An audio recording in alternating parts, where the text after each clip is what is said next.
They didn't announce a failure. There was no evacuation, no public warning. Officially, nothing went wrong.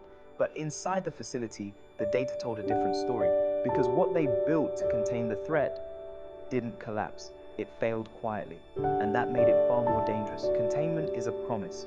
It's the idea that no matter how dangerous something becomes, humans can design systems strong enough to control it. Layers of protection, redundant safeguards, multiple points of failure so that no single mistake brings everything down. On paper, containment is rational, predictable, engineered, but containment is only as strong as the assumptions behind it. And in this case, those assumptions were wrong. From the very beginning, the facility was constructed in response to a growing threat. Not sudden, not dramatic, but steadily increasing. Officials believed the danger could be isolated, not eliminated, but controlled.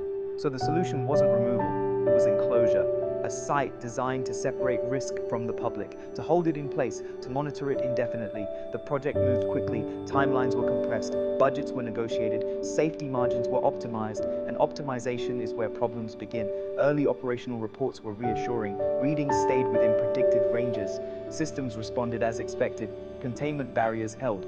But small anomalies began appearing, nothing dramatic. A sensor drifted out of calibration, a seal degraded faster than expected. A maintenance report noted accelerated wear. Each issue was logged, each was dismissed as manageable. The phrase appears repeatedly in internal documentation, within acceptable limits. No one questioned what those limits were based on, or whether they were still relevant. Containment failures don't start with alarms, they start with adjustments. A threshold is raised, a warning is reclassified, a report is delayed for further review. The system adapts, not to reality, but to itself. Soon, data stops triggering responses, not because conditions improved, but because the definition of normal changed.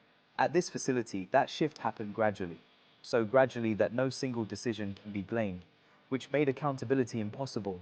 Machines detect numbers, people detect patterns. Workers inside the facility began noticing changes before the data reflected them. Fatigue that didn't match exposure models, equipment failures that clustered in the same zones, inconsistencies between what they were told and what they experienced. Some requested reassignment, others filed internal concerns. Those concerns were acknowledged, then classified, then archived, because formally recognizing a problem would mean formally admitting risk. And risk carries consequences. At some point, containment stopped being the goal. Management replaced it. The objective was no longer to fully isolate the threat, but to keep outcomes predictable. Containment zones were redefined, monitoring strategies were revised, emergency scenarios were rewritten to exclude unlikely but catastrophic outcomes. Not because those outcomes were impossible, but because planning for them would raise uncomfortable questions. So the system stabilized. Not safely, quietly. Public statements never changed. Officials emphasized control safety, long-term stability. Privately, contingency planning expanded. Privately, exposure models were updated. Privately, evacuation thresholds were lowered. But publicly, the message remained consistent. Because containment doesn't just isolate danger, it isolates responsibility.